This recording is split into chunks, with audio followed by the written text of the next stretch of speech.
All is relatively normal at Baker Street at the beginning of Sherlock Holmes' Crimes and Punishments.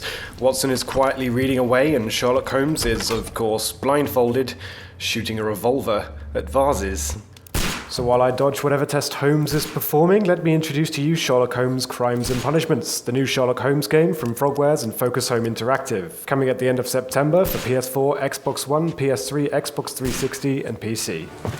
Holmes, will you stop that? Rest assured, this gameplay footage won't ruin any story elements, so allow me to introduce to you the first of 6 unique cases in Crimes and Punishments, as you follow my line of deduction towards selecting whom I believe committed the crime. Stop, Holmes!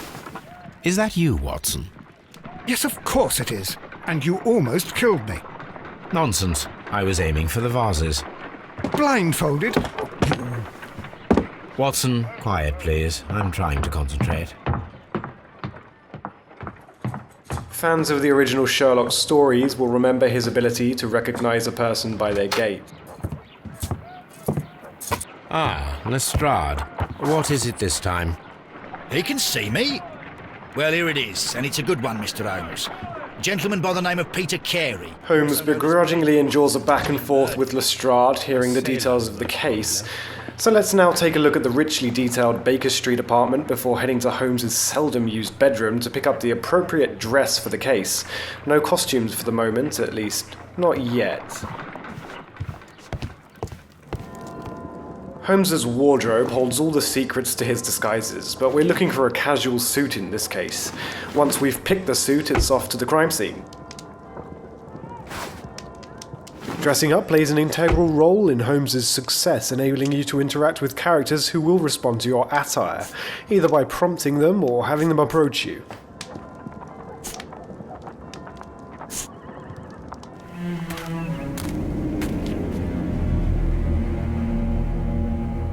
Mr. Holmes, I'm over here. Come on. Created with Unreal Engine 3, welcome to the particularly beautiful garden of Mrs. Carey, who, unlike the perp, just can't seem to pin her husband down. Let's avoid the bureaucratic procrastination of the police and head straight to Mrs. Carey. I'm able to go into first person, useful for getting a closer look at your surroundings, or simply if it fits your playstyle a little better. Now let's meet Mrs. Carey and enjoy some of the voice acting in Sherlock Holmes' Crimes and Punishments. Inspector Lestrade, when will you remove my husband's body? It's sacrilegious to leave him here like this. As soon as we can, Mrs. Carey, I assure you. Allow me to introduce you to Mr. Sherlock Holmes. He's a detective. No doubt you've heard of him.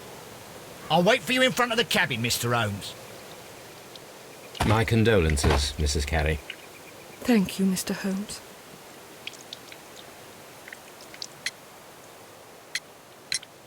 Madam, can you tell me if you saw or heard anything unusual upon the night of the murder? At 2 o'clock in the morning, I heard a terrible scream. But I thought nothing of it then. He would scream all the time when he was drunk. Do you remember at what time you found your husband's body? In the morning, at around 7 o'clock, I noticed the cabin door was open, but I didn't go in to take a look, for I knew my husband would not have liked it. But what do we know about Mrs. Carey? We're able to join certain dots together by closely examining each individual we meet. So allow me to introduce a rather beautiful mechanic that allows us to take advantage of Holmes's skills, picking what we feel are the most telling or most important aspects of the people in Crimes and Punishments.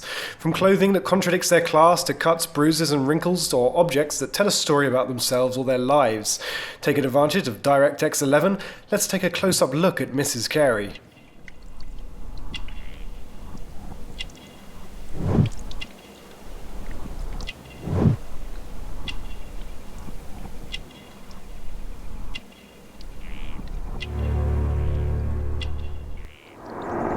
He was different, wasn't he, when you first met him upon your return from Plymouth? Yes, Mr. Holmes. Oh, my goodness, but how do you know about that? At this point, Holmes begins to use some of the character details obtained through close examination of Carey, much to her surprise.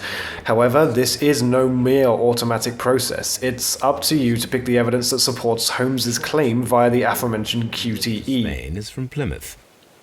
I believe that you met Peter Carey as a young sailor there, and you married him soon afterwards. That is indeed what happened, Mr. Holmes. How extraordinary.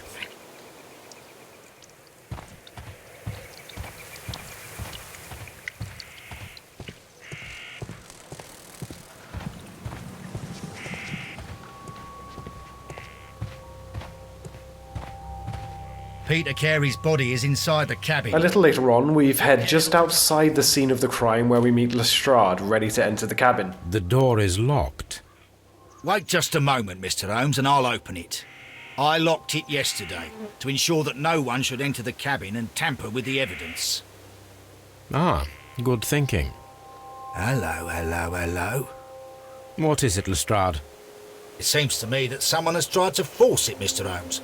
Lestrade has discovered that somebody has tried to force the lock. We'll need to take a closer look. Pressing on the gamepad will illuminate the tiniest of details difficult to pick up on with the naked eye. Here, not only scratches, but fresh scratches indicating that someone has tried to break in recently, perhaps to return to the scene of the crime, but perhaps not. You can switch in and out of this mode to your heart's content. I swear these scratches were not here yesterday. Our mysterious visitor came here last night. Well, he's not the man for the job. This lock is not a difficult one. Perhaps he did not have the right tool. With new evidence gained, let's head inside.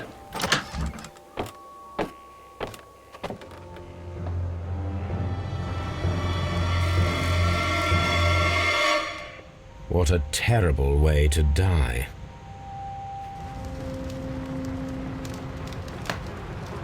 Peter Carey was impaled. Players will enjoy a richly detailed and dynamic look at the crime scenes in Crimes and Punishments, with razor-sharp textures on the consoles and PC. So let's take a look at the unfortunately hanging Peter Carey, and in great detail the objects around him. Yet he still looks quite strong.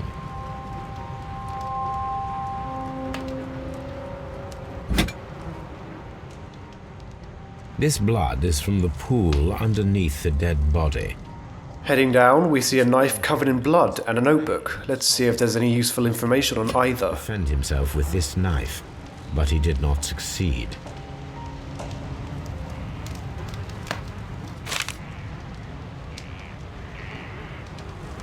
Examining objects with 360-degree manipulation and razor-sharp textures allows us to seek evidence all over something we find in the world. The pattern of the blood stain indicates that the notebook was not lying on the floor prior to the crime, but it was dropped into the pool of blood after the death of Peter Carey. JHN are probably the initials of the owner of this notebook. Inside, a list of initials and numbers, but we've seen nothing so far that makes sense of this. But what? Once we're happy with our inspection of the body and everything immediately surrounding him, we need to take a good look at the cabin. Let's go into first person and get a brief overview of the types of things we'd like to look at and if there's anything immediately suspicious.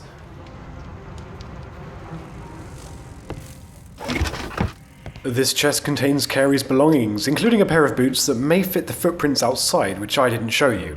Give it a try yourselves. Interesting. Peter Carey's boots. They look to be a size 8.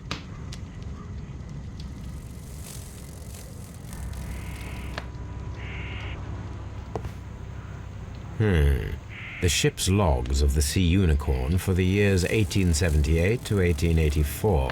Peter Carey was her captain.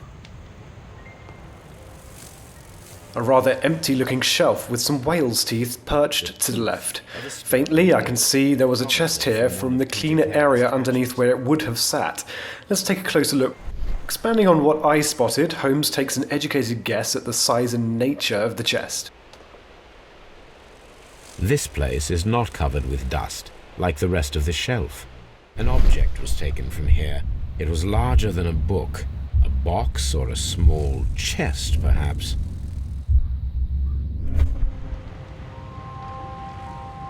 Someone drank from this glass recently. The initials PC have been crudely burned. A sailor's work. On the table, there's a pouch. Manipulating the object with the thumbsticks, I'm able to look inside and see that it's clearly a tobacco pouch.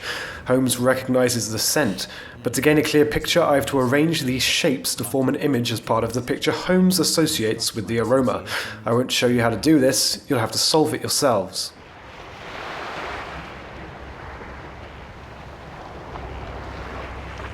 Of course, I haven't shown you all the evidence in the cabin, only a selection required to follow my train of thought throughout the case. Armed with this new information, let's go and talk to Mrs. Carey again and update her on our investigation. The garden is very large and well maintained. Do you employ someone to look after it? It is true, there is a lot of work, but my husband took care of it himself. Let's not spoil all the dialogue, but it does seem as though another man has been here, perhaps to tend to the garden. I'm not sure. It might be, but he hadn't smoked in a very long time. Well, moving on, we can start to join the dots and associate clues and evidence. Welcome to the deduction space. This area contains all pertinent information, evidence and clues, and mental notes of Holmes' possible reasonings, ideas and conclusions. 2 clues equate to a deduction, and a deduction may lead to a task, allowing you to move on in the case. Our association has led to a task. We must ambush whomever was ill-equipped to break in and retrieve his notebook, assuming he will return tonight.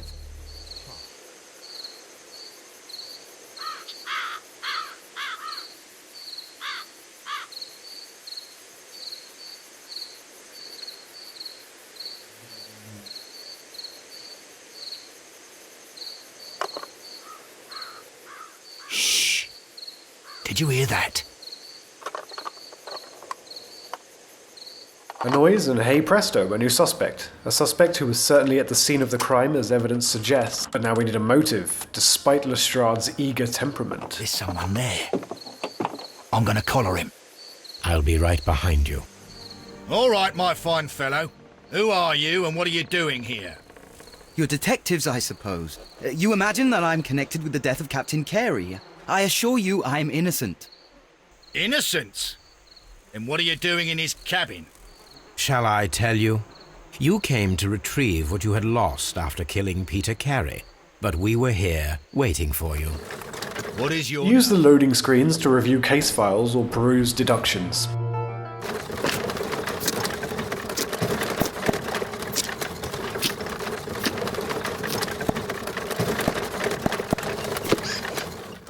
We've reached Scotland Yard, the central hub for criminal evidence, interrogation, and, Holmes would argue, incompetence.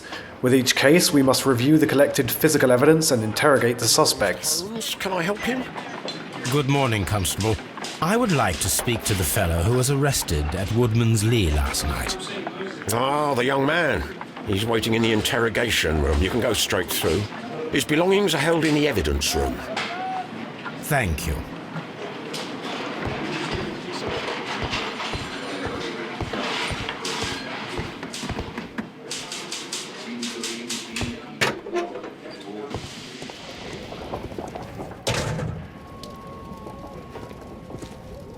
These are the suspect's belongings. Let's take a look at what we've collected so far. A second examination often yields further information, especially after an interrogation, and new information can arm us with pertinent information required to catch out a potential liar. A handkerchief with the initials JHN.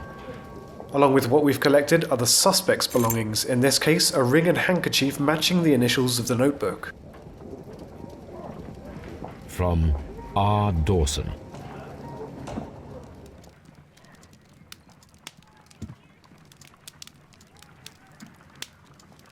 The name Dawson rings a bell to Holmes, so in lieu of the internet we'll have to reference Holmes' old newspapers in his private database at Baker Street. It would of course make sense to collect all available information before interrogating the suspect, but thanks to the strength of iron bars he isn't going anywhere, so feel free to visit each location in the game as thoroughly as you like. Here it is. With that done, it's time to interrogate our friend.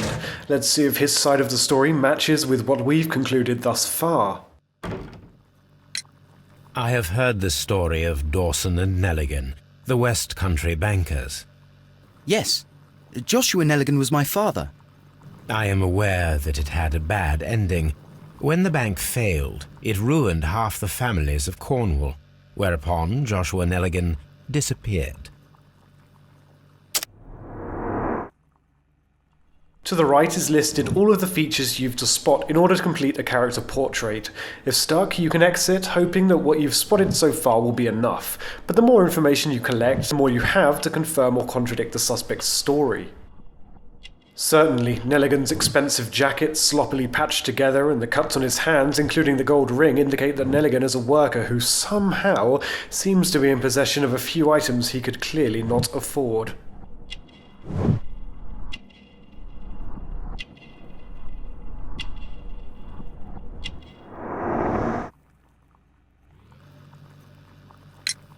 Does this notebook belong to you? Yes. But where did you find it? I did not know... I thought I'd lost it at the hotel. Developer Frogwares have painstakingly animated telling, emotive expressions on all of the characters in Crimes and Punishments, ensuring that, if lying, a suspect may leave a few telling signs, or if they're an especially good actor, may lead you down the wrong path. The sea knife was found near Carey's body. Tell me, Mr. Nelligan, did Mr. Carey try to defend himself or to attack you with it? I don't know. I didn't kill anyone. The police seized this valuable ring from you. Whose is it? I didn't steal it from anyone. It has always belonged to me.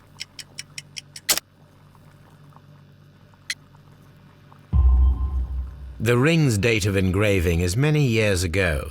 You would have been a child then, hardly in any position to receive such an item from a partner. Stubbornly, Nelligan is still claiming the ring as his own, but many items Nelligan owns cannot be his own since he is too young and can't afford them, and the jacket is evidence of this.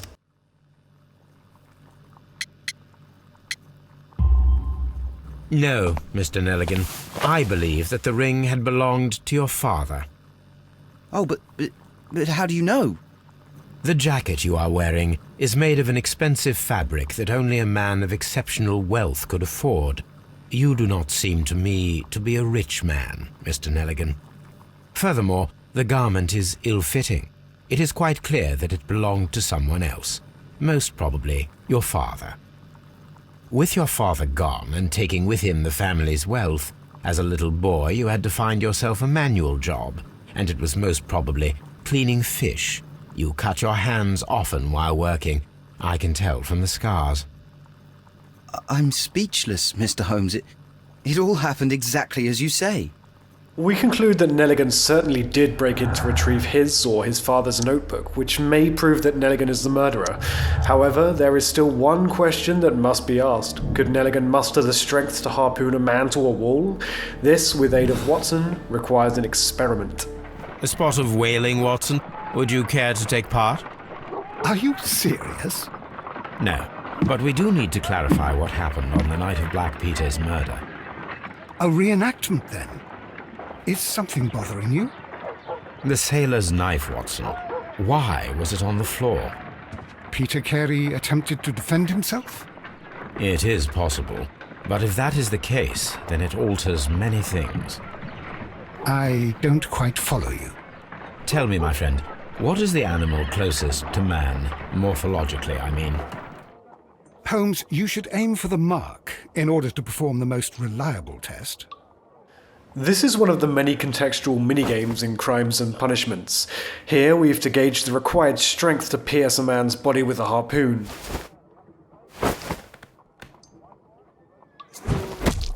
Holmes, you should try to aim better and throw as hard as you can. This is the best possible result that I could get.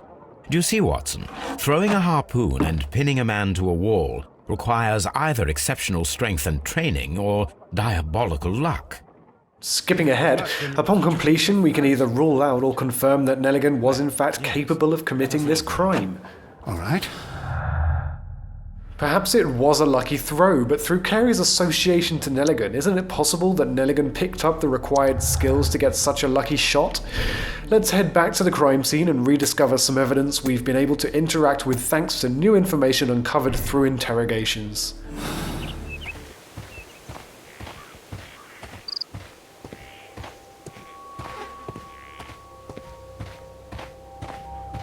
"1883. That's the one I need. This is the crew list of the Sea Unicorn. Log notes for June. Nothing unusual. Log notes for July. Nothing special. Log notes for August. These pages have been torn away. An incident happened in August, and the pages have been torn out. Perhaps something between Carey and Nelligan's father? Remember, there are more suspects to interrogate and more locations to visit in this case. There's more evidence and more to find. How about Hurtley, the gardener? Reaching your ultimate conclusion is a matter of choosing conclusions that best fit the assumptions you've made throughout examining all the details of the case. There are multiple suspects for every case, and you'll only be able to follow them to a conviction if you've found the evidence required to implicate them. Miss out on valuable evidence, and you may find it impossible to convict the right suspect. As the picture grows clearer, you will eventually be presented with an ultimate conclusion, a perpetrator who you must either absolve by showing some understanding as to the reasons behind his supposed actions, or condemn by handing him over to Lestrade. However, it is entirely possible to condemn or absolve the wrong person. You will only be able to convict or absolve one suspect per case. It isn't necessary to gather every clue in the game to progress, but different clues will lead to different conclusions, ultimately leading to a suspect. If you don't gather all the clues in a case, you won't be able to achieve the highest detective score, and Holmes will face certain consequences. Once you've decided who to convict, you'll be required to make a moral choice based on what you've learned about the case and character. Condemn or absolve. Turn the bond certificates, and you threatened to call the police. Peter Carey was drunk. He drew his knife. In panic, you took the harpoon and made your lucky throw in self-defense. Put that in your report, Lestrade.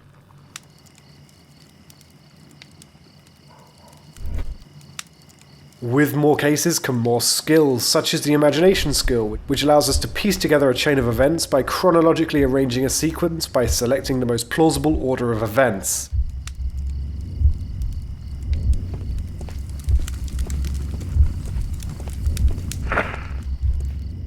Judging the likelihood of the order is entirely up to you. Finally, we watch the sequence in full and Holmes gives his conclusion, the rewards of which can be reaped in the deduction space and used in interrogations. With 6 cases and appearances from some of the most memorable Sherlock Holmes characters, be sure to investigate Sherlock Holmes Crimes and Punishments when it releases at the end of September for PS4, Xbox One, PS3, Xbox 360 and PC.